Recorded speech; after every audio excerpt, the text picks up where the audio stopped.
All right, everybody.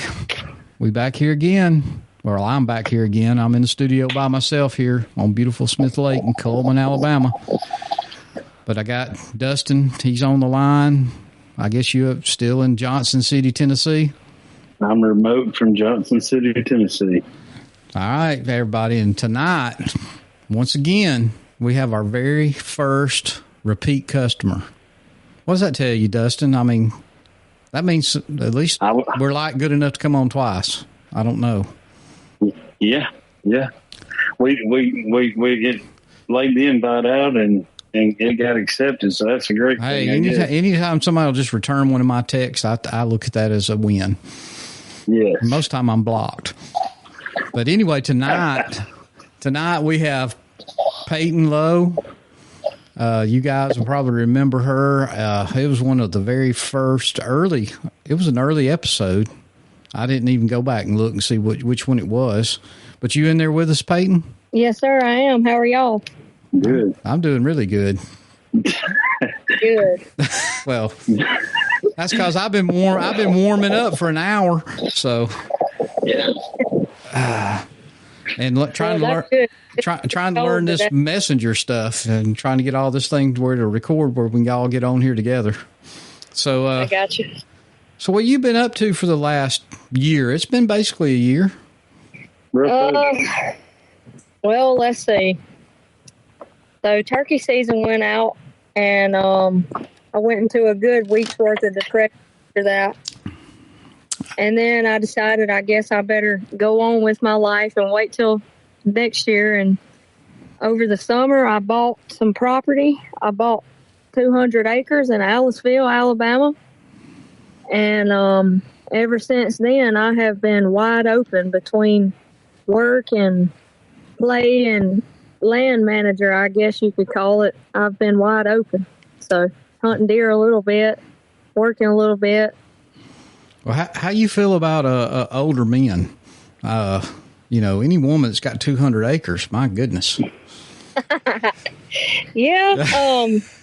Well, I'll just put it this way. I'm very blessed, to put it that way. You are. Very grateful for the opportunity. So, to dig in a little more on this property, I mean, you're in prime territory. I mean, is it all like farmland, bottomland, swampy land, all the above land? I mean, I've seen a few pictures what you post. I saw when you put, you had your feeders delivered and that kind of stuff.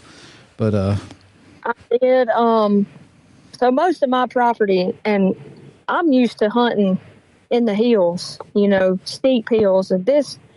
I've been looking for land for 2 years probably, and what I really wanted was something kind of like a piece of property that I grew up hunting and still do, pines and hardwoods mixed. And, you really don't come across a whole lot of properties that offer, hardwood timber anymore. And when I speak of those hills that I used to hunt on, I mean, it was hardwood bottoms and steep hills, with white oaks growing out of the side of them. And so when I found this property, I looked at it for probably 6 months before I really even said anything. And so with that being said, it's mostly hardwoods, and some of it's mature, some of it's, pretty young, but it's also got its fair share of pine trees in it. It's probably got, I don't know, I'd say 40 acres worth of pines in it. And the rest is hardwoods, and I do probably have, I'm going to say 20 acres worth of beaver pond on it. Oh. The beavers have destroyed it, but it makes a beautiful pond, There's been some ducks land in it and stuff like that, which we've had fun with that too. But I'm going to say it's a pretty good mixture of all of it, really. Well, that's something we've never talked about. I didn't know you were a duck hunter. Well, I did not either until I bought my property. How you like it? So this property. Go ahead. So this property, I mean, it's not family land or anything. I mean, this is a piece of property you found on your own and looked at it and purchased it. Like, that's correct. Okay, that's cool. Like I said, I'd been looking for quite some time before I done anything, and a lot of what I looked at was old cutover or like, pine timber, all red clay. And I don't have anything against that, but my heart is just with those hardwood trees. And I knew in my heart that's what I wanted. And any other thing I looked at, it was going to take some work to get to that point. And it was like I was telling my stepdad, like, I could plant hardwood trees on it, but I'll be dead and gone before I get to enjoy them. So I waited until I found, exactly what I wanted, and then finally decided, okay, this is what I want. This is what I'm going to get. That's exactly how you should have done it. I am proud for you. And you have youth, so you're going to get to enjoy that property for a long time. Yeah, I was going to say I am impatient on a lot of things, and that was one of the things that in my life that I've actually been patient about, believe it or not. So I'm very proud of it, and just blessed. Have you gave it a name? Everybody seems to name their farms or something. I got a buddy. He's got a couple hundred acres. He calls it Ram Oaks. I don't know where that came from, but I right now I just call it the farm. Yep. Now my aunt, she named it something I probably shouldn't say over the air. I'll have to tell y'all what she called it. It's pretty funny, but right now I just call it the farm. When I tell my friends I'm at the farm, they know where I'm at. Well, that's all right too. Now, we'll have to come up with a name for it. So here's the big question. Does it have turkeys on it? Well, I can tell you this. When I first bought the property I think I closed on it at late July. About 2 weeks later, I went in there and I put cameras and some corn out, and I had poults, young poults, on camera. And you will occasionally see them come through your green field, in front of the feeder. Right. But now whether or not they're going to stay during the springtime, I guess that'll be up to them. But right now, yes, it does. Well, if you had poults, that means they're nesting somewhere pretty close. So it sounds like they may be, and with 200 acres, they're doing something somewhere on your place. It sounds like year round to me. So they can't be far. Yeah. You give them the right habitat, and I know you're working on it. They'll be there. Absolutely. I did the same thing. I've been a little bit worried. Of course, I bought a little 40-acre tract down in Dallas County, and I saw one hen when I bought it. It was real thick. They cut it up. It was cut over. It was cut in 2016. So I don't know. The pine trees are 8-9 years old now. It was real thick. But I went in there with a dozer last October, was a year ago, and opened up some places, maybe 2 or 3 green fields there, and the turkeys just flocked to it. I was amazed. I have not killed a turkey on my brother. I carried him down there, and he killed a gobbler on it Easter weekend. But I had a group of poults. So they stayed there them and 3 or 4 hens stayed there all summer long. Now they went to wherever they go and doing whatever they do, I guess. I'll see 1 or 2 every now and then. But, on a 40-acre tract, there ain't a whole lot, that's not much. That's no land for a turkey. But right. Anyway, it sounds like you got them in there. So hopefully opening morning you're going to hear some gobbling. I'm sure you'll be out there. So. Oh, yeah. I plan to do a little burning and some other stuff. I hadn't made up my mind yet. I told myself, because I told y'all I'm impatient bad, but I told myself the first year I have this property, I just want to hunt it and I just want to have fun without touching it, without, trying to fix something before it was ever broke, if that makes sense. And so I think I'm still going to go ahead with the burning and stuff because I know that's going to improve more than just turkeys, but I hope so. I got big plans for it, put it that way. Well, you've got all of early summer and all summer and fall. You've got plenty of time to do things. And plus, you're right. You get out there on it, and you're learning the land. And 200 acres, some people might not think that sounds like a lot, but I'm telling you, I would know. I mean, I've just got 40, and I'm still learning things on my little 40-acre place. So Right. you can learn where the turkeys are hanging now, and through scratchings, and you know where the deer are at, and through scrapes and rubs and seeing them. And matter of fact, you killed a big old deer, I think. I saw that the other day. Did you kill that on the farm? I did not. I killed that deer on a place I've been hunting since I was probably 7 or 8 years old, here in Reform where I live.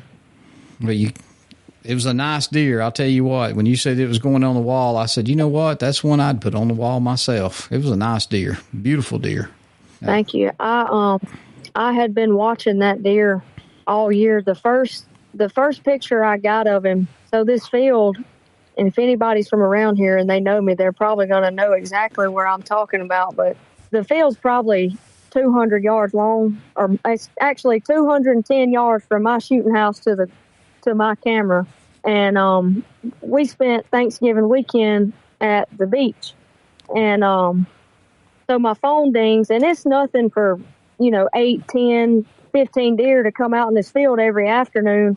My phone dings, and I've been getting pictures of these same deer over and over and over. So I'm kind of like, halfway paying attention to them. But I just so happened to click on this one picture, and I see a deer about halfway down the field. He's probably 100 yards from my camera, and I could tell it looked like horns above the deer's head, but I could not tell if it was really that, or if it was like the camera just kind of distorted, from that distance.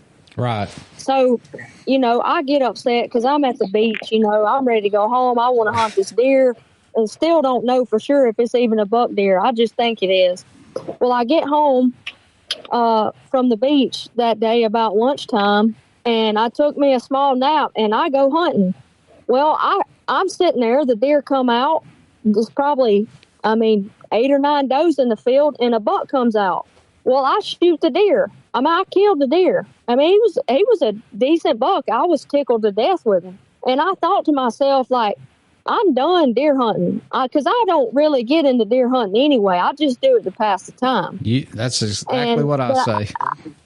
Exactly. So I left my camera running, and I'm still feeding them, just because I like watching them on the camera just as much as I do hunting them. And one night I was at home, and I just got off work, and I was doing something, and my camera went off, and I really more or less just clicked on it to make the notification go away.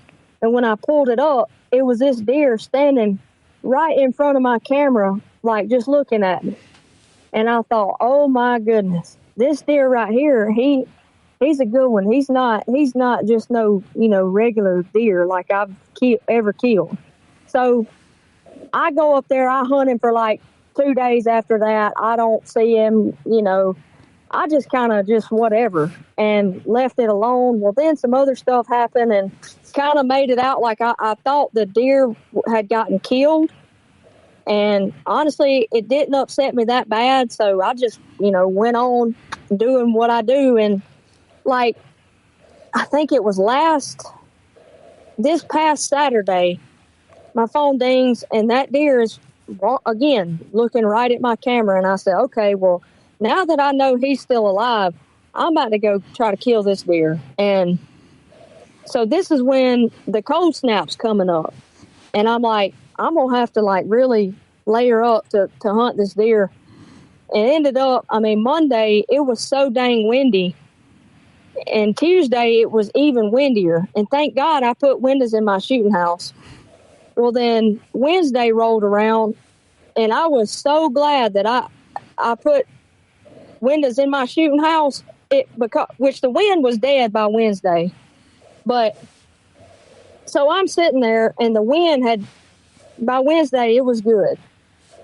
So there was probably 15, 16 deer come in the field. And I said to myself, if this deer don't come out today, like he ain't around. He's done went on a hiatus or something. And like right at last light, I was looking through my scope actually, and I seen his horn. I seen the deer come out, and like I said, he was 210 yards. So I shot, and when I did, all I seen was like fire come out of the barrel. I didn't know. It was so many deer in the field. I didn't know which way he went. I thought I missed him. I got out there. I couldn't find blood. And finally, right before I got ready to leave, I said, I'm going to check one more spot. And it just so happened I was turning my flashlight off on my phone. And when I went to put the phone down, I seen something like shimmering in the grass. And it was a big pile of blood. And I said, okay, well, maybe I got him. And then ended up, we got to him. He ended up, I say all that to say, it was the biggest deer that's ever came off this property that I've been hunting since I was a little girl. So that in itself was enough for me to get the deer mounted. But he was also a really nice deer. So. Oh, he was a nice deer. Yeah, I finally got to see the pictures of him. I was very, very proud of that deer. So he's going to go on the wall. He is. I actually dropped him off. I guess that would have been yesterday morning. So. Well, you have to get them dropped off pretty quick. If you're like me, you ain't got nowhere to put them in the freezer. They take up a lot of space. Well, luckily, honestly, it was so cold Wednesday night and up on into Thursday morning. It didn't matter. I just kept them in the back of my truck. I called my taxidermist. I was like, what am I supposed to do? Because it's been a minute since I've mounted a deer. I was like, do I need to put him in the freezer? He said, no, keep him in the back of your truck. There ain't no need to put him in the freezer. No. I mean, if it gets hot, that's a different story, but we hadn't had that problem. Not several weeks anyway. Not lately. So, yeah. Sure not where I'm at either. I used to use it. I'm trying to remember the guy's name. I used to use a guy in Gordo. He mounted several of my deer. Was really good. I really liked him, and he did it part-time, then he went full-time, and then he went back to work and was doing it part-time again, and then he would only take a few deer, a year. So, of course, I'm trying to remember the guy's name. He was right there at Gordo. When you get in there, I want to say there's a traffic light right there, and you hang a right and cross the railroad tracks, and he's up there on the right. But I can't remember his name. I have to look him. I'm sure he's in my contacts. I never delete nobody. But yeah, I'm not sure. Yeah, it don't matter. Like I said, I really hadn't had a deer mounted in years and years. For the same reason, I've run out of places to put them. I've got 5 or 6 down at where I work, and a ton of skulls. I'll do European. I just started doing them myself. It seems a waste. I hate to just cut the horns off. It just seems like it don't do the deer justice to me. If I'm going to kill one, I'm going to do something with it. Matter of fact, do what? Go ahead. No, I was going to say, matter of fact, I carried one down. We go to a place called Cedar Key down Central Florida, and I carried one of my Europeans down there to my favorite bar that I hang out in all the time. And, man, he was thrilled to death. He's got all kinds of animals and weird stuff hanging on the walls and that kind of thing. So I got one in Florida now, and I had to write down on a postcard about it. Yeah, it's a good look, cool little town. I'd like to move down there. Well, back when I was 16, and, like right when I was getting ready to drive and everything, or even before then, I'll just say it, a basket rack 8-point hated to see me coming because they was not safe for me. And back then, like, I didn't have no money to get a deer mounted or nothing like that. I kept the horns, but they were not skull mounts. And yeah. So finally, I grew up, and I don't shoot basket racks anymore, but I will get a deer skull mounted. Well, I've got, I guess the last 7 or 8, I do them myself now.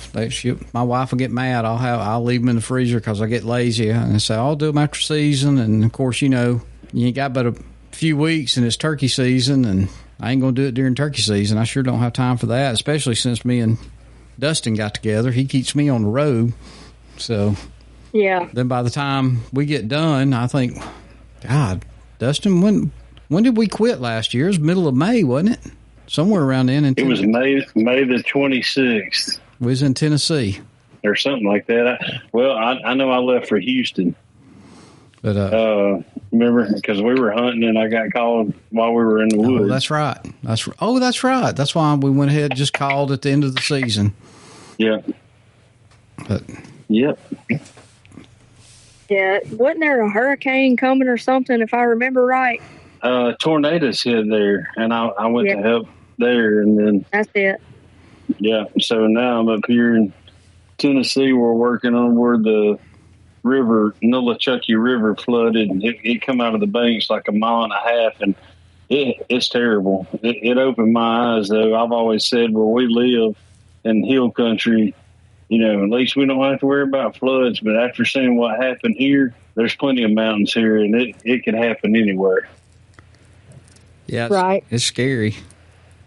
I mean, they've already contacted us that as we start moving some more of these debris piles, that they're wanting to bring the cadaver dogs back out because there's still 5 people in this community we're working that's missing, and so it's a bad deal. And then I didn't really hear about that because I was working the hurricanes in Florida when all this kind of took place. But I guess there was a homeless camp somewhere where a bunch of homeless people stay in the Carolinas, and it washed all them. They have no idea how many people was even there. It could have been 5, it could have been 75. They're unsure, so nobody really knows where those people are at. So that's pretty sad. Well, I mean, I guess your people could probably, y'all might actually come up on somebody, or it's terrible to think about or say, but I mean, I guess it's a possibility. It's definitely a reality. I mean, it can happen. Because it's hard for me to explain, just talking, but where the river makes this 90 on this property we're working on right now, that whole point is just, covered in sand that come out of the bottom. It's sealed, but it's piled up probably almost 2 to 3 stories high of, wood and parts of houses and trailers and propane tanks, water tanks, anything you can imagine is in this pile. And so my guys are dissecting that pile, like trying to get all the vegetation in one pile and all the household construction debris and tires in a pile. So they're separating all this material. And I mean, who knows what's going to be in that thing? Like I said, that one pile is like 3 stories high from where it kind of all caught coming down the river in that 90 in that bend. So, I mean, we're liable to come up on anything. I had a guy the other day said, if you come up on a 66 Bronco, let me know. I'm missing. It was my daddy's. And I thought, man, that hurt real bad. I love those old Broncos like that. But, yeah, he was telling me that his friend tried to go, and him and his dog jumped in his old Jeep Cherokee and, was trying to go help some of the local neighbors out or whatever, and he couldn't go any further. His vehicle stalled or something. And him and the dog got out, and they still haven't found him. The dog made it back home. So he's one of these people that I'm speaking about. But I mean, it's eye-opening getting to see something like that, and it's amazing what kind of damage water will do. I mean, water is crazy. It come through there so hard. All these big, huge hardwoods, are laying there, and you're looking for a big root ball, because they're huge oaks and stuff.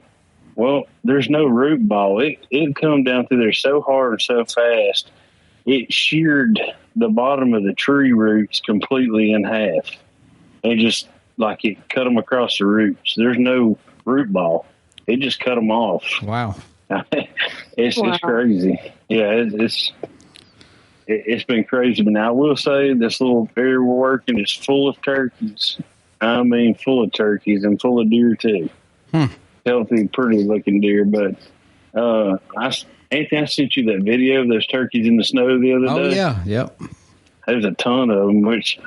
All my guys here, even though they don't know me because these are all new crews, but they one thing they do know about me, they know I love the turkey hunt. And so one of them called me this evening. He said, "Man, there hadn't been 100 turkeys in that field just up from the job site, and I said, well, I didn't leave till dark. So I wish I would have left a little earlier, maybe tomorrow. You might have to sneak out a little early, yeah. Yeah, well, I mean, all these farmers up here are just super nice. None of them hunt. They just farm. And so, I mean, I'm sure we could get an invite to come and hunt or just hunt anywhere we wanted to up here. Yeah, yeah. We might even drag an old girl from Reform with us one of these days when we go up there. We need to try to go do a hunting trip sometime. It'd be fun. Me and Anthony, we don't like to tell a whole lot of people, but I mean, apparently we've hit the lottery. Yep. I didn't tell her. We won the Illinois lottery this year. You didn't know that, did you, Peyton? Did you? Oh, yeah. We sure did. Go ahead. How did you do that? Go ahead, Dustin. Well, me and Anthony, it was probably my fault. Anthony usually stays on top of things for us, and me and him, we've been talking about going to Illinois turkey hunting because we don't have a bird from Illinois, and we got some information from some people we know about an area that had a lot of public ground that we could try. They haven't dropped us no pins. Hopefully they will. Hint, hint. But so me and Anthony, we get on the phone. Well, since I've been here, and I was like, man, we got to put in for Illinois. They're going to have one more lottery. And he goes, well, we've missed the lottery. We're running late. And I said, I looked and I was like, actually, it ends tonight. The lottery does. And he's like, oh, I said, well, let's just put in. So we started, it took us forever. Me and Anthony both have deer hunted Illinois in the years past, but I haven't been there. I can't even remember what year I was there. I told you. Anyway, it's been 7 years. So we couldn't remember no conservation ID number, and it took us forever to get logged in because we had to put all kind of stuff in. But we put in for it. Didn't really think anything about it. We checked it maybe a day or two later. Nothing. It just said active. And then we were talking the other day and pulled it up, and we both got drawn. So we got the turkey lottery. It wasn't money lottery. Just as good, though. Okay. It's just as good. Y'all had me for a minute, but I think I'd take that turkey lottery over the money lottery anyway. Well, and it'll be a good learning experience. And if we find what we're looking for on this public ground in Illinois, we might share a pen or something if you and some of your people decide to go up there. Yeah, that'd be good. I mean, that's what it's all about, trying to get people kind of in the right area. Hell, don't have to be Europeans. And me and Anthony, we have to pay it forward because we had some guys help us on our South Dakota trip as we hunted going to South Dakota. A good friend of mine, he kind of dropped us some pins and some areas to check out, and then Anthony kind of done a lot of scouting in those areas. And first morning we got out, we had a bird gobbling, so I would say he done us right anyway.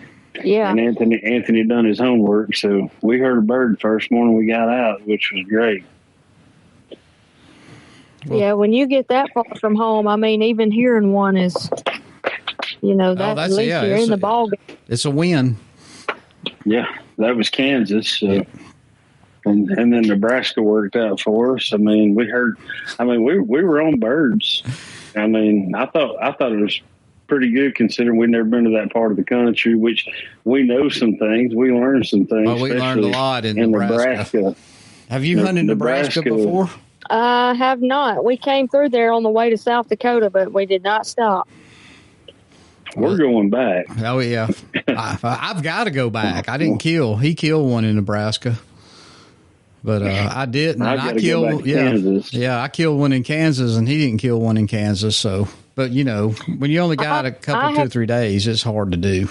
It is. I've hunted Kansas. I've been to, South Dakota, Kentucky, Florida, and then me and my brother, North Carolina, and then me and my brother are going to Oklahoma this year. So we're going to see how that goes. Well, if they tell you the weather's bad, just stay at the house. Yeah, we nearly died in Oklahoma back in May. I mean, as close to dying as you can get to dying. I didn't know. I didn't know Dustin was a religious man, but he was praying out loud. Then called his wife and told her he loved her and kissed the kids for him. I think he's preaching now. I don't know. I ain't been invited to a service. But yeah, it was. Yeah, I hope weather permits.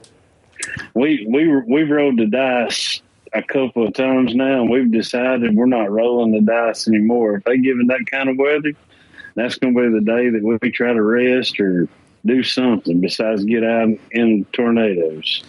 Yeah, I'd say when your guy that has the property calls you or texts you and says, "Hey, the tornado chasers are a mile up the road from you," that's your cue to. You need if you were out anyway, if you're an idiot and out like we were, that's the time to roll it on up and leave. But we didn't. So called dedicated right there. Well, we did the same thing in Kansas. It about cost us. Yeah, cost us in Kansas. I mean, we had a warrant. Well, there was nowhere to go in Kansas. We was a mile, maybe 2 miles from the truck. Your phone goes off and it tells you to seek shelter. You can't silence your phone. I mean, you silence it, but a tornado warning, I don't know if it's everywhere that way. It may be that way here. I don't know. But it goes off. It comes through. We're sitting right on 2 big old oak trees out there, and man, it said tornado, and we saw it. We couldn't figure out why the turkeys was crossing the field and going up into the woods. We knew they didn't see us. They were going up in the hill country. We were like, what has got them spooked? What's going on? We're just trying to figure it out. We're scratching our head, and then all of a sudden our phones started going off. Seek shelter immediately, and we're like, maybe they knew what was going on. Yeah. They went up in the hills. It's crazy how they know. They knew. Mm-hmm. Them turkeys knew they were doing something completely opposite of what we'd seen them do for, 2 days? A day and a half? Yeah. Whatever it was. I mean, they've been coming the other direction. This time, they just come out. They weren't paying no attention to us, no decoys, no nothing. They were headed for the hills, and within an hour, we knew. Now that you say that, when we went to South Dakota in 2023, Jeff, my mentor, it was his turn to kill a turkey, and that they had got on this turkey. They saw him in a field, and they were like getting closer to him. Well, there was out there you could see for miles, mm-hmm. and there was a storm cloud that kept getting closer and closer, and it looked pretty bad. Now I ain't gonna lie. And by the time they got to the turkey, it took a minute, and so when they were getting closer, if I remember right exactly, it thundered one time. And every one of them turkeys turned around, and like you said, they headed right back up that hill, like they'd seen a ghost or something. Like you said, they knew what was coming, and they knew exactly where to go. Which they yelped at the turkey, and it turned him around. But I just thought that, when you said that, it made me think of that, how they were gone. They knew. It's amazing. I mean, and it's not just turkeys. I'm sure deer, all the wild animals, they've got something in them that they know when it's coming. I don't know if they sense pressure drops or what. I mean, like a house dog will tell you when it's going to rain 3 hours before a rain comes, or at least mine will. Yep, mine will too. I got one that she's a scaredy dog anyway. She's supposed to be a squirrel dog, and she is. She'll tree them, boy. But you better not break out a gun. She sees me get my guns out to go deer hunting, and she goes and gets in the kennel. She is not going to be around me. But yep. Well, since we're talking turkeys, tell us about your season last year. We hadn't really caught up with you, and I know nobody that listens knows anything. I mean, where all'd you go? What all'd you kill? Tell us a little bit about 24. Well, the first week of season, it turned out it was like the first 2 days, I think it was fairly slow. And then it picked up after that. Ended up doing pretty good in Alabama. And then I forget the dates now, but I want to say it was like April 20th maybe or so that I went to Kentucky up there. And that place is... Besides Florida, I mean, Florida, I feel like will always have my heart, but that Kentucky, Western Kentucky, is an absolutely beautiful place to go. Even if you don't hunt, like if you were just passing through, that's the most beautiful place I've ever hunted turkeys in yet. And I ended up killing a really, really nice turkey in Kentucky. And when I got back, I can't remember if I went to North Carolina first or if I went to Kentucky first. But me and my cousin went to North Carolina to hunt over there, and we ended up killing 2 turkeys up there. And both of them, I mean, that was a fun time too. So was y'all hunting public in North Carolina, or did you have a place to go? No, we know several people up there that they've been sending us pictures of turkeys, like, you know, because they don't hunt them. And they've been doing this to me like 2 or 3 years in a row. And I finally just said, you know what? We're fixing to go up there and we're about to kill these turkeys. and that's what we did. It took a minute, but we got them. So you were successful in Kentucky, North Carolina. Did you go anywhere else? I don't think, no, sir. Those are the only 2 places I went last year.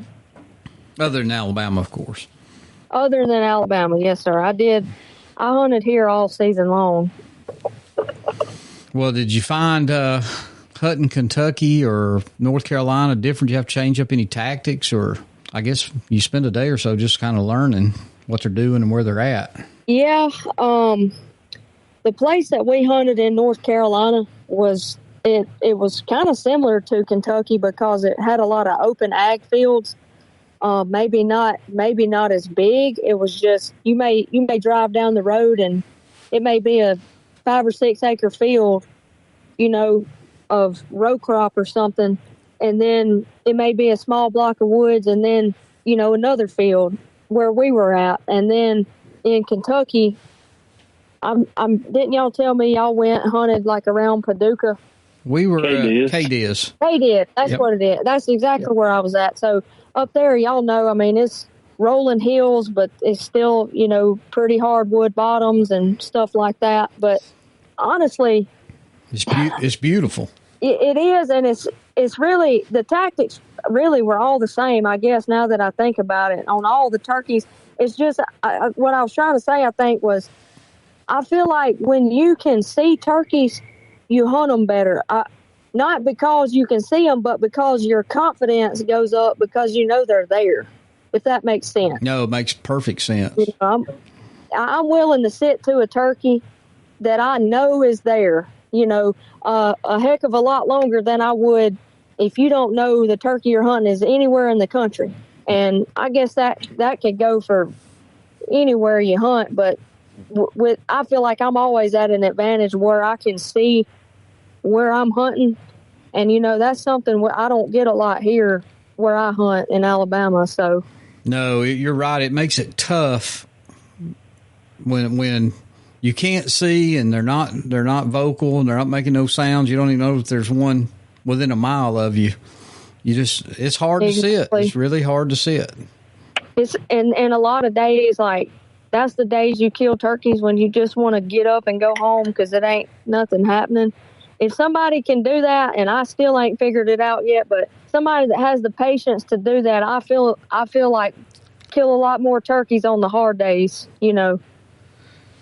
Well, I've learned one thing down there on well, there's no turkey hunting really on where I deer hunt now because they cut all the timber. But that first, I don't know, 2 or 3 years, you know, when it's fresh cut over and the turkeys will still get out in it because they can see. I've learned my patience. I was one of them. I wouldn't call it running and gunning. I just couldn't see it. You know, if I was there an hour and I ain't seen nothing, I'd move. But hunting down there now that it's just, I don't know. I learned patience. I have honestly set 4 hours in the same spot just because really there's nowhere to go, but you know, there's some turkeys close hanging on that line somewhere, you know, just game cameras help build your confidence. If you get a picture of one, you know, he's there. Or he has been there, so hopefully he might come back through or whatever. So it's really helped me. Yeah. It's helped me tremendously. Not being successful, but just patience, sitting on that butt and not moving. And I have killed more turkeys. Well, I've killed several turkeys down there. I didn't even hunt it last year because it's so thick and grown up. You know, the pine trees now are about 15, 18 feet high, and it's just all briars and probably some good nesting habitat around the edges of it. But I got a place up here now. I would say, go ahead. No, I was just going to say I got a place close to home, and I hunted it a lot. And then now me and Dustin travel so much, it's hard. I've turned down. I've got a couple of places where I've been told, if you'll just come over here, you'll kill one. I just ain't had time to get over there. I never thought I'd say that in my whole life. Yeah, well, that's. I guess that'd be a good problem to have. Still got turkeys that could be killed. Well, I mean, I got a boy that works for me. He sent me, and I sent the pictures to Dustin. They're loaded with them this year, and he said, if y'all just come over here and take him and his brother-in-law, and he said, you can shoot them. We just want to be with you and learn. And which I wouldn't do that. I mean, if they ain't kill no turkeys on their place, I don't mind calling one up for them as long as they let me hunt next time around or whatever. And as long as it don't come up on your side. Well, yeah, now, as long as they know if it's in my gun range, as long as they know how. And generally, most people are that way. I mean, let them get away. No, exactly. Now, sometimes the young turkey hunters that's never done it, they don't really understand that too much. But this guy, he's a real good guy, but he sent me pictures. I mean, there's 6 or 8 big old longbeards right out there by one of their feeders. I mean, it's covered up. I grew up in that area, and they've always been once turkeys got in there, they've been there probably for the last, 25 years now. And I don't know if there was a decline in that area or not, but they flag got them this year. So me and Dustin may have to make a weekend trip over there Saturday or something, Sunday or something. We'll definitely squeeze that in. Yeah, we'll squeeze that in. But, another thing me and Anthony did the other night while we were trying to win the Illinois lottery, we did put in a preference point for Iowa for next year.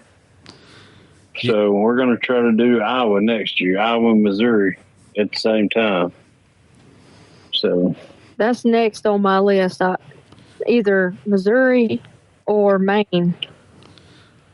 Yeah, no, that's going to be interesting when you get up into Maine and all. I mean, I went to Lord Anthony. Where did I have to go on that ice storm that I almost New Jersey missed or Florida? Somewhere, wasn't it? Well, I traveled through there, but I was telling Anthony we saw birds and in the farm country going all the way up through Virginia and through New York and all the way up. We went to Massachusetts. That's where it was. And, turkeys that way. Yes, and that's beautiful country. Now here, the sweet thing about Maine, if it don't say you can hunt private property up there as long as it's not posted.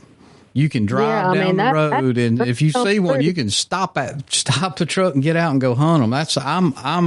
I want to go to Maine myself, and I tell you what, just imagine what it would be like if they done that in Alabama. Oh my God, no, there wouldn't be a turkey left. No, it would be dangerous. Yeah, it literally would be dangerous. Well, I was reading this year, South Dakota has limited their out-of-state tags to it's either 25. I think it's 2,500, something like that. Yeah, because the residents was complaining because of all the out-of-state hunters. Well, as you dig into it, though, do you know how? And I may have told you this, Dustin, but take a guess at how many resident and they sell tags. Resident turkey tags they sold last year in South Dakota. I bet it wouldn't. I bet it was a handful compared to the out-of-state people. They sold 2,500 tags for resident hunters. 2,500, and you can buy two apiece. Nothing. So, you know how many out-of-state hunters they had last year? Thousands. No, 35. Thousands. No, they had 3,500. So thousands, but only 3,500. And I'm thinking these guys don't even have a clue. We'll kill 50,000 turkeys in Alabama. Yeah, I mean, and these guys are complaining about out-of-state hunters in South Dakota.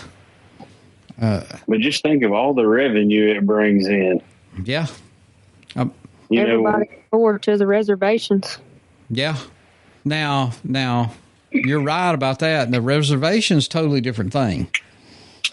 Yep. You deal with the Indians then, or the Native Americans, or whatever's political. But even then, they have limited tags there. Even on the reservations, I'm pretty sure everyone I looked in. Yeah, but you had to call and get it, before they ran out. But the tribe is in charge of that, not Correct. The DNR of South Dakota. I'm sure they work with each other, but the tribe actually has control over it. So, yeah, I didn't think about that. And a lot of people do hunt the reservation, but so many people go hunt the Black Hills. I loved it so much when Dustin and I were up there year before last. I guess that was 23. I guess we both made it all up there same year. Yeah. I went back and me and my wife vacationed. We stayed in the same, well, not the same cabins, but we stayed in the same place, the same people where me and Dustin stayed when we went up there and hunted. Because we went in September, and I wanted to hear the elk. I've never heard an elk bugle live. It's always been a video on TV, something like that. And we found them. I watched them chasing. I've watched we was on a state park, but still, it was amazing. And you better believe, every time I saw a turkey, I dropped a pin. I've got pins all over, all over that part of South Dakota. It might be private land. It may have been Custer State Park, or it could have been Black Hills. But now Rebecca, she was captivated by the prairie dogs, but when I hit the brakes, it was because I saw turkeys, and they're covered up dogs with or something. Oh my God, they're everywhere. Thousands of them. It finally got so bad. She'd say, "Stop, stop!" I'm going there. No, I'm not stopping no more. Well, that's another thing. If they had them in Alabama, there'd be a 22 bullet in everybody's window. Yeah, because all these rednecks down here have a blast with that. I imagine, I had a father-in-law with my first marriage. I'm on number 2, but he would go out somewhere every year and go prairie dog hunting. They just set up. He had a 220 Swift that he had built, glass bedded, and they went out there and shot prairie dogs. And we were always supposed to go, but he died on me before we got to. There's a lot of people that do that. I know a couple of guys. I mean, they'll build a new prairie dog gun, like every couple of years, and go out and shoot prairie dogs just to see how accurate, how far, Yeah. And so, well, those I think cattle, a lot of the guys, that's what they do with those guns. Like when they set them up, it's not because they want to kill a prairie dog. It's just it's the gun part of it they get into. Oh yeah, you're right. It's kind of like these, I call them professional turkey shoot people. They build them shotguns. They'll spend thousands of dollars on those shotguns just to go. Yeah. And then there's money in it. Where if I whipped out my old 12 gauge, I ain't got a chance. But they do it. People love it. They love it. And I probably would love to do it. I mean, it might be something to do when summer. I don't know how prairie dog season runs, but if there even is one. But those ranchers hate them because their cows step in them, break their legs, and get lame.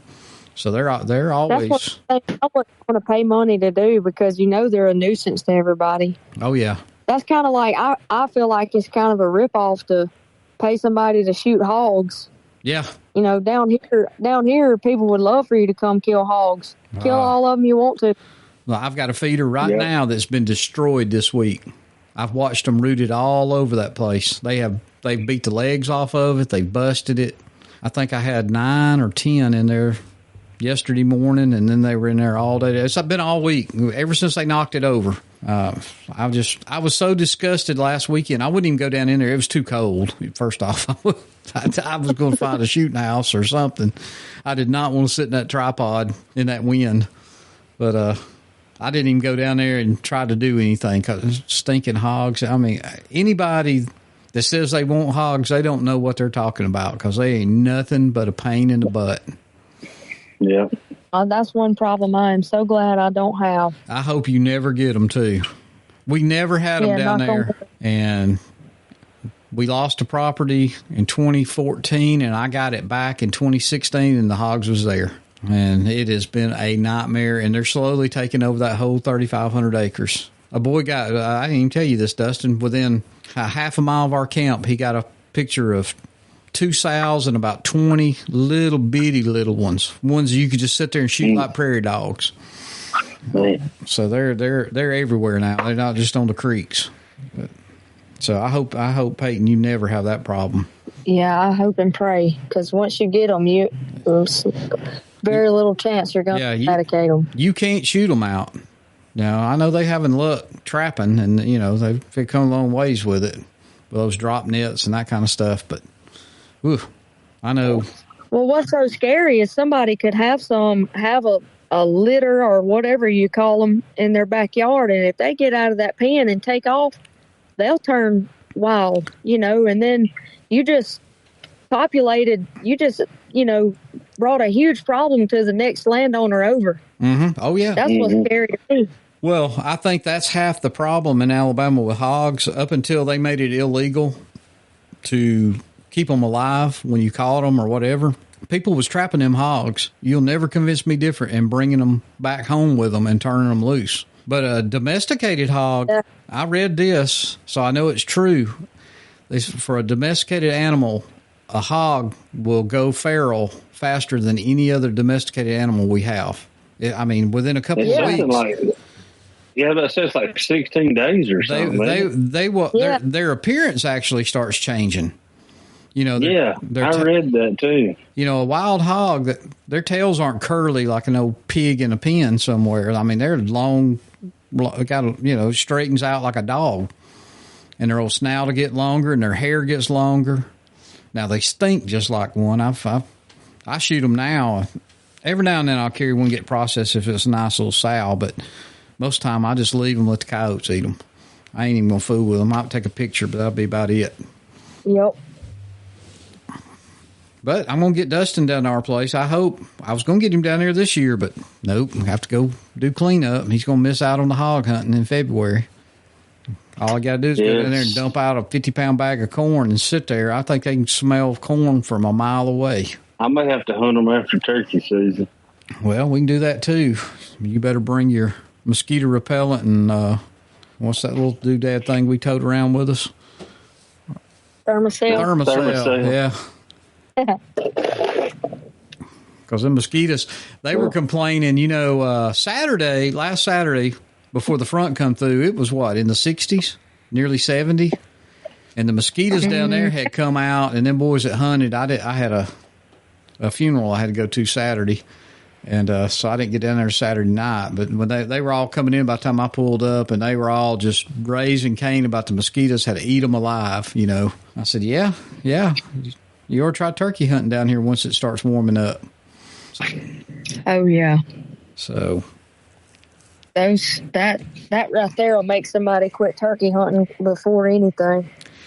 If they don't get I hate to say I try to discourage people, but there's certain people I try to discourage, and I'll always tell them about a big rattlesnake story or a copperhead or water moccasin when I'm crossing the creek, and generally that'll about do it. If the mosquitoes don't get them, they're worried about a snake, or I'll tell them, talk them into go play golf or something. I ain't no golfer, but man, I love golfers because they're not in the turkey woods. And crappie fishermen. I'll go tell them where a good crappie top is. Yeah. Well, do you have plans this year? You traveling any? You going to just stay at home and hunt, or what's your plans this year? No, me and my brother, we're going to try Oklahoma this year. Oh, that's right. You said Oklahoma. I'm sorry about that. You did say that. And other than that, though, I think I'm going to hang around the house and just try to hunt these turkeys and maybe redeem myself on a few from last year. And I think I'm just going to stay at home this year. I don't know. If my cousin wants to go back to North Carolina, that's going to be hard to say no. But other than that, I think I got enough to hunt here to last a while. No, I love hunting here. But I'll tell you, though, it has been so much fun. I never thought it would be as much fun as it is. Even Oklahoma, we like I said, we nearly died out there, and we weren't successful. not from lack of trying or lack of seeing turkeys. It's just we couldn't close the deal. But and we just couldn't bring ourselves to kill a jake. Yeah. We were told, shoot you a jake you want to, and I said, I just can't do it. I just cannot bring myself to do it. Now, that last 5 minutes of the last evening we hunted, I might have done it, but I just can't do it. That big group of jakes that were acting like big boys, I mean, those would have been the ones to kill, I guess. They were gobbling. If we were going to kill them. Yeah, we had them come in on us. We had a whole group of them come within 20 yards of us. And we had great encounters. We called one, Peyton, 600 yards, at least 600 yards. Two of them, really. And wow. They got out there about, 60, 80 yards, that one, and it just, no, it was further than that because that TSS would have reached out there at 60 yards. But yeah, we'd put the smack on that. He stayed just out of shotgun range and strutted and carried on and gobbled, and he would leave, and we'd think he was gone. He'd come right back, but he would never come in. He would look at those decoys. And I know there's some anti-decoy people, and they can just kiss my butt. I'm going to use them. When you're hunting a big open area, decoys to me are almost a must. But yeah, he how did that go? That he was up there and then he took off running, and you'd seen one coming or something. I forgot how that. He went off down the hill and went into a little holler, and anyway, another bigger one come out. I mean, run him. That first turkey left town. He was a nice one. I'd have shot him any minute. He was full grown. But then we had a bigger one come in, and Dustin was getting ready to shoot, got up, and that turkey was running dead at us. I mean, he was coming.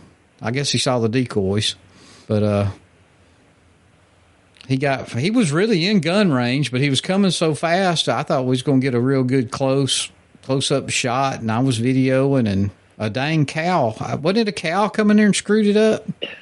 It was a calf. Like, it scared the calf, and the calf, veered off, and that scared the turkey, and it veered off, and it just all went to crap really real quick. I mean, I didn't have the safety off. I was about to kill.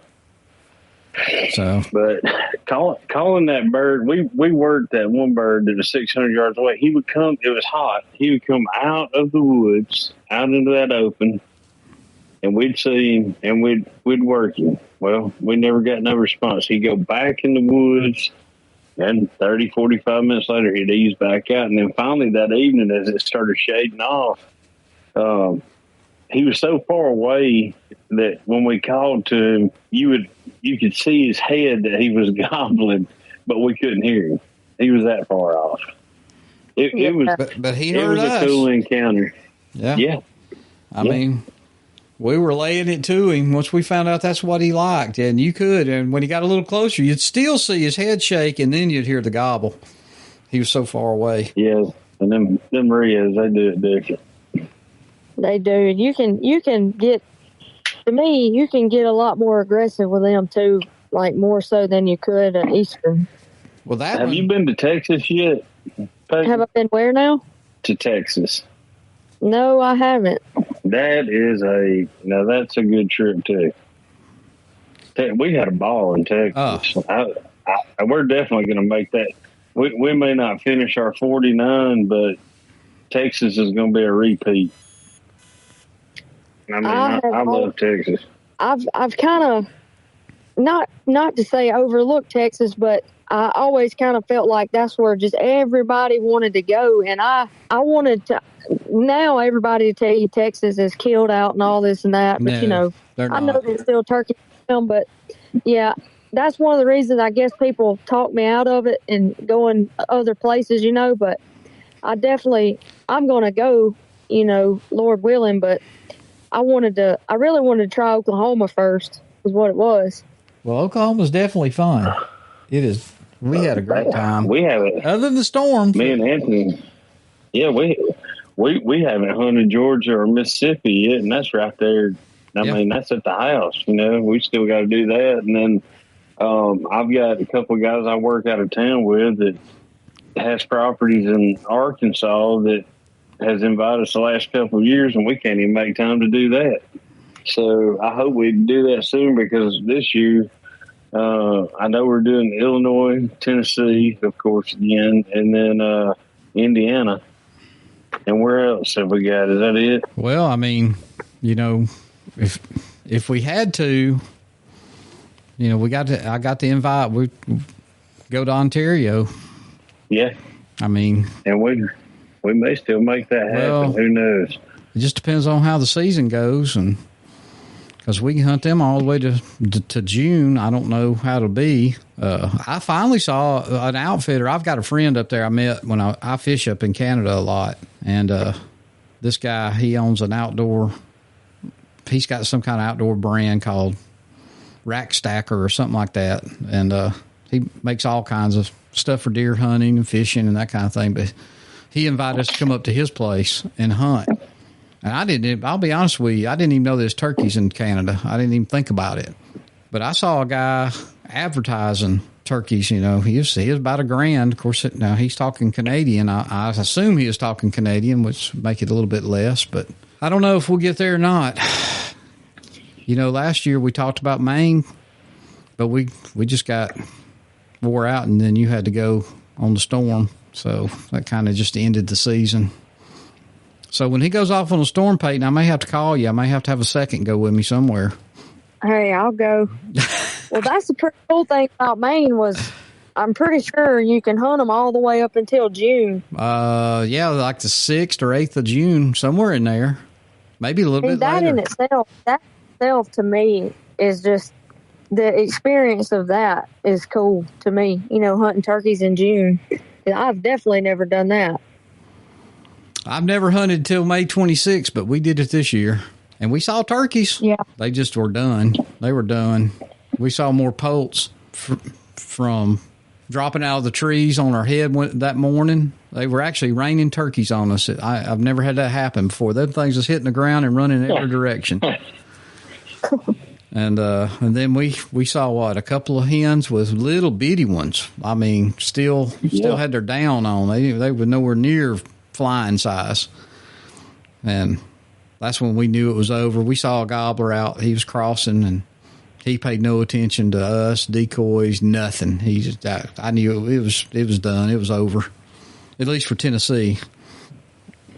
It was funny you said that because it made me think about, we were talking about my property earlier, and I had cameras out, like I was telling y'all I think it was August. It was like early August. And I promise you, I'll have to send y'all the picture when we get off of here. But I think it was August 3rd or 4th. And I got a picture of a mama hen and 2 poults with her. And I promise you, them poults was no bigger than your hand. Wow. And just for comparison, there was another flock of turkeys, another flock of poults, and mama hens, and they were already probably shin high. They had already started to develop feathers. And these turkeys here they still had like chick feathers. And the reason now that I think about it, that was the reason I put the camera out, because I was riding on my buggy back there one day. And of course, in August, a green field, if it hadn't been tended to, it's going to be, waist high from growed up. Well, when I was driving on the edge of the woods there on the road, and I jumped I flushed them baby turkeys out. And I'm thinking to myself, did I really just see what I thought? Because, my no hens will hatch late, have poults late. But we're talking August. I mean, them things couldn't have been no more than, I'd say 2 or 3 weeks old, which would mean late July. Yeah. That is crazy to me. That's a hen that's lost probably 2 nests, maybe 3 nests, and tried again. So yes, she's a good hen. You want her around because she don't give up. Unfortunately, I don't. Once I figured that out, I put a camera on every tree down there, and I don't think those 2 poults made it, but either that or they grew up kind of and got with that other flock, but I don't think they did. I think they got killed because it seemed like every picture I got of them, there was crows over the top of them harassing them. So I don't know, but And you just hit on a good point. A lot of people don't realize it, but crows, and there's so many crows now. They'll flat kill a baby turkey. They'll raid a nest if they can find it. They'll rob a nest, and me and my stepdad were actually talking about that just today. I got a picture on another property, and of course I got corn on the ground, and there was probably 40 crows that triggered my camera. Yep. And I sent him that screenshot, and I said, we wonder why poult success rate and like duckling, baby duck success rate is so bad. And he didn't even know that. He said, what's the crow got to do with it? I said, a crow will absolutely maul a baby turkey and rob the nest. Sure they will. I mean, that's why you see them mockingbirds and stuff flogging them crows, because they've been in there trying to steal their bays or their eggs, or shoot you out, they'll do it. They'll do it in a heartbeat. And that's something. And the world's worst is people like me that has a bait pile somewhere, and then your turkeys is eating out of your bait pile, and there you go. You just created a feast for them. I'm guilty of it too, but that don't help the poults any when they hatch. No. Because them crows, they know where to go. Well, they can spot that corn from outer space when they're flying around. I had the same thing happen on a place. I seen some big old deer tracks, and I poured out some corn. I've moved a feeder over there. I don't generally just pour it out. I've tried to put a feeder on it. And I like you, and I'll send you the same pictures. I may have posted them, but there had to be 40 to 60 crows out there in that field. It was unbelievable to crows. And that's just one little spot. They will also tell you where your neighbor's corn pile is too. That's right. You're right. You start hearing a bunch of crows hollering, somebody else is feeding around. Either that or they see something they don't like. Well, we probably should start putting on crow hunts when we get bored after turkey season. It wouldn't be hard to do. I heard that's fun. I've always heard if you get a Fox Pro, like one of them you can kill coyotes with, and you turn it on that crow thing, I've always heard if you could ever get them coming in there, like baited up, I guess. I don't know. It may be a rule against that. I don't know. But I don't know either. I've heard it's fun. I've shot at them a few times, and of course I'll fool with them during turkey season with a crow call, just make it sound like they're fighting, and you can get 5 or 6 flying around you right there doing that. But if you ever shoot at them, you got to have. This is one thing about crow hunting that I do know, because my buddy down there hunts them a lot. He said you better have 3 or 4 places if you want to make the day out of it, because once you shoot at them, they ain't coming back. They're too smart. They're going somewhere else. And he said that's when you got to move to the next green field or wherever and get hit real good. Yeah. But anyway, they can see too. That's right. That's one thing I noticed like pretty quick. Like if you're set up turkey hunting somewhere and you've been sitting there a minute, and all of a sudden, like you just see a random crow come in, and like he's going to land right above you. If that crow picks up and takes off, you ain't hid good enough. I learned that so many times the hard way. Hey, that's a good pointer for young turkey hunters. Yeah, you might think you're hid, but you ain't hid if the crow sees you. And if a crow can see you, a turkey doggone sure going to see you. Either you moving too much or you ain't camouflaged good enough. Exactly. Well, look, I know we've run a little over an hour. Is there anything else you want to bring up we've missed? You got any favorite calls you're going to be using this year? I know you love that pot call. I do. I like them all. I don't know. It's hard to say. I like the one that the turkey likes. Put it that way. There you go. That's why I carry a pile of them. Different mouth calls and a couple of pot calls and a pile of strikers. I don't carry a box call a lot, but I will if it's a bad windy day or something. But yep, I'm with you. You need something. Yeah. No, what I was going to say is you need enough in your vest hopefully you can pull out something they like, because they don't like everything you like. You know, you might have your favorite mouth call, but that might not be what he wants to hear that day. Yeah, they are moody. But look, I know. But other than that, I don't have anything to add. I don't think, other than I appreciate y'all having me again. Hey, you know, we appreciate you thinking enough to come back again. Oh yeah, absolutely. I wish I may still come to Nashville. I don't know. You better. I'm gonna count on you being there. Oh, I will add this. Last year, that striker I got from y'all, that's the one I used to kill all my turkeys with. That's a good one. Oh, William, he'll be happy to hear that. Yeah, I liked it, and the reason I liked it is it was pretty consistent through, you know, all the calls you try throughout the year. That one kind of stuck with me through the whole season. So I don't know the guy, but y'all can tell him if you will. Right. I did. I like that one.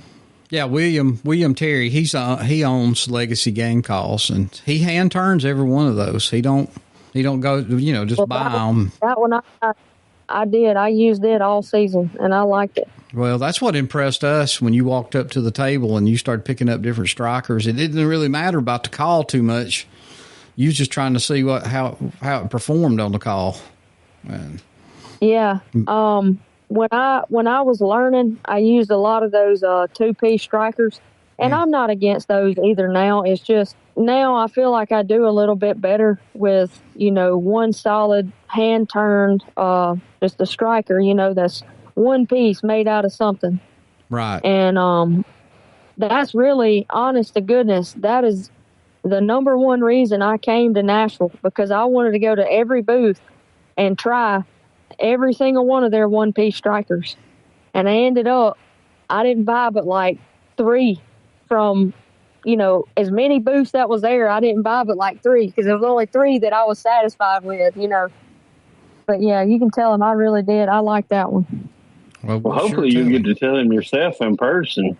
Yeah. Yeah. Might do it. Yeah, you're going to do it. I just don't think you can sit at home knowing that's going on up there. I mean, it's the biggest turkey event in the whole United States for a weekend anyway. Yeah. And it sure does. It gets you fired up and gets you ready to go. I know it's you know, kind of a letdown when it's over with and you know you still got a few weeks to go, but man, it sure gets my blood pumping. It did. It'll make the time go by quicker anyway, if nothing else. Well, listen, I know you probably got to work tomorrow like everybody else, so we ain't gonna hold you on here no longer than we have to. We're gonna check back in during season, whether we're on the podcast or we'll just send you a text or a call. You keep up with us, and we're definitely gonna get down there and get a tour of the farm. That is on the list. So. Yeah. Y'all, anytime. And then you talk with Jeff, right? Yes, I'll talk to him. Talk to him. I don't think I'm gonna have to twist his arm. And just get us his contact information so we can get a hold of him, text back and forth, whatever, if he's interested. And we'll certainly have him on, and we'll learn some more stories about you, Boots. Yeah. Yep. Now, he's got them. So yeah, I mean, we may have to like pre-record that, and then I'll give y'all permission to say, okay. You can add that in there, because I'm gonna tell you, good, so I'm not so good. So you want to be in on the editing of that podcast? Yeah, I will be in control of that. I'm in charge of that night. So, you might have to just sit in with him then if he comes on. That way you can just... Hey, I'll do that too. Pop him upside the head when he starts saying something you don't want nobody to know. Oh, yeah, I'll get him one day when he gets off work. I'll get him to stop by my house, and we can come back on with y'all. If nothing else, you'll probably laugh. That's as good as anything right there. No, we laughed. You wasn't there, but we laughed down there at that calling contest. So. I'm going to have to call him after this. Well, all right. We're going to let you go. We're going to wrap this up. Dustin's an hour ahead of us, so it's already getting, 10 o'clock for you, Dustin? Yeah, I'm at 10 on this fast time. Yep. Well, we sure appreciate it. We appreciate you. Appreciate it. Maybe we'll get to share a tree one of these days. But and you're welcome back. You don't hear from us, you want to come on, all you got to do is send us a text. All right, I will do that. Well, it was so good talking and visiting with you, and like I said, we'll let you go, and we'll be talking to you soon.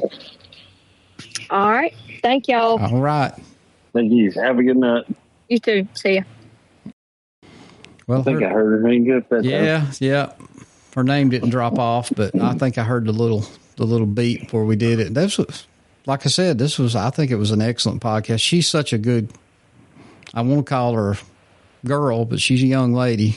She's a lot younger than we are anyway.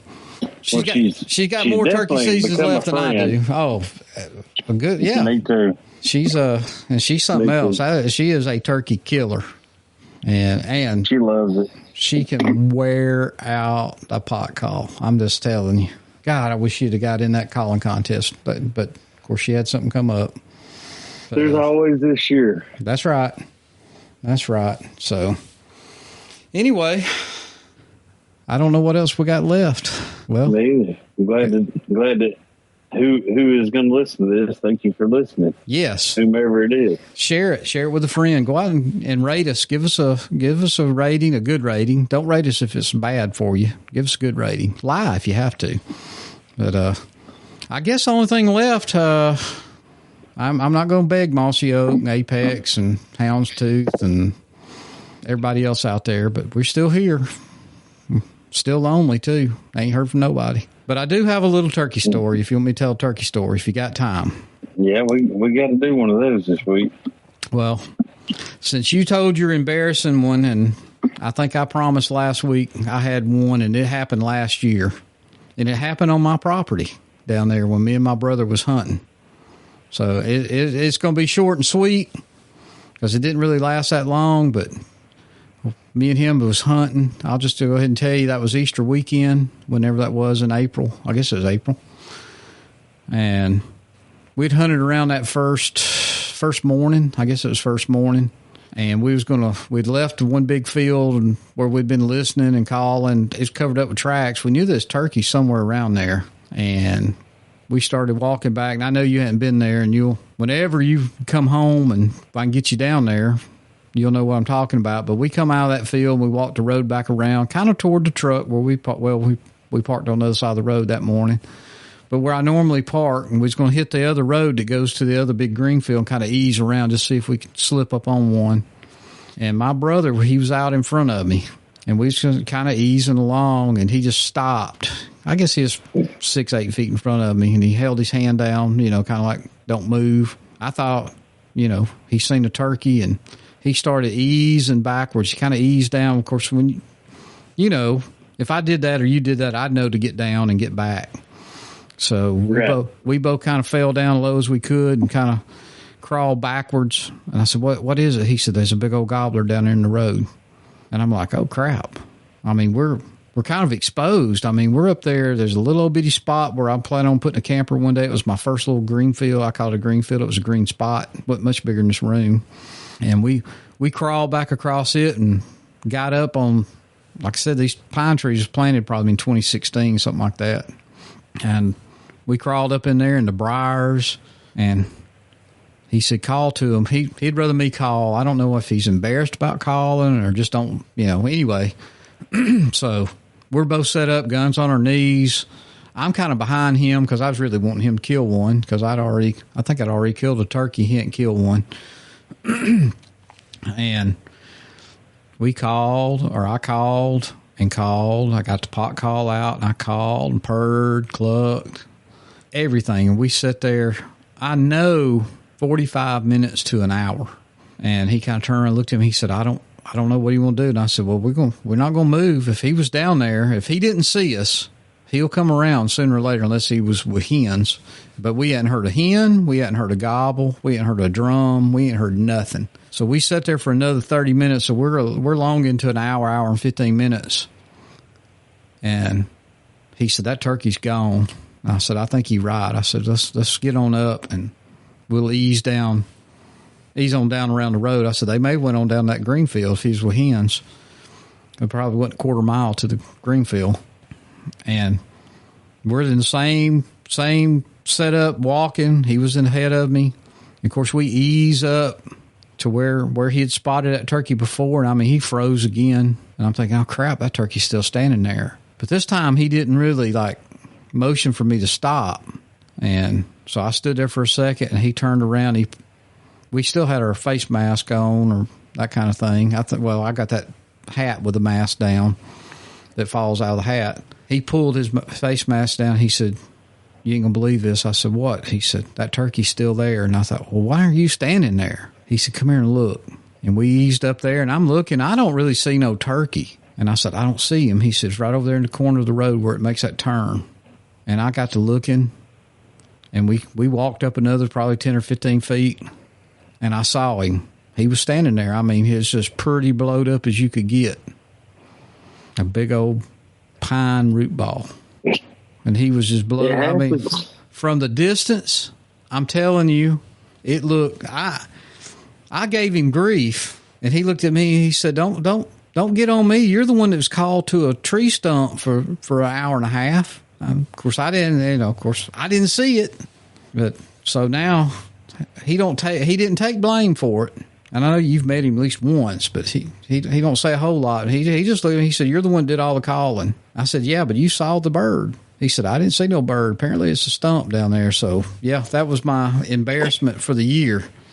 We set up and wasted an hour and a half on a stump. So of course we did look up, and then the next morning he killed that one. Only bird's been taken off that property.